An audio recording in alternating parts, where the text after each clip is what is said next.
dal leen ak jàmm ci AGT News chaîne bi leen di jox xibaar yi wér te wóor abonné leen ngir dara bañ leen a raw. AGT News. Merci de suivre votre chaîne préférée AGT News.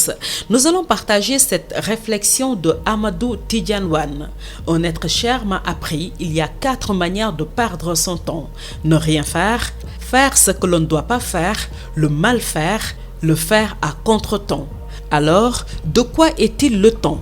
Face à la montée des périls, il est temps que chacun d'entre nous se détermine clairement sur les éléments constitutifs de la crise politique majeure en cours de gestation dans notre pays.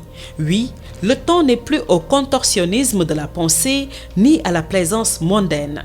Il est temps de dire haut et fort que notre pays risque d'être victime de ces élites intellectuelles, intellocrates et bien des fois intellectraires qui jouent des rôles et tentent d'abuser de la bonne foi du peuple au profit de leur confort personnel fragile et factice.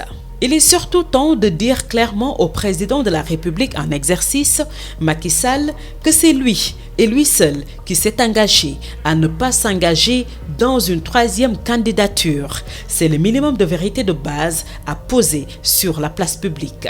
Car cette vérité est largement documentée en images, sons et écrits, en plus des déclarations publiques de plusieurs des membres éminents de sa famille politique. Ce moment consacré est définitivement acté. Il va falloir analyser sans état d'âme ni parti pris les outrances verbales ou les actes déviants posés par chacun et tous les acteurs politiques ou de la société civile. Ce sera le second pas vers l'assainissement des mœurs publiques de notre pays en traquant toutes les formes d'escroquerie intellectuelle ou religieuse qui semblent avoir pris racine dans notre espace public. Il va falloir dans le même temps dénoncer les dilapidations des ressources de la nation sans nuance ni restriction.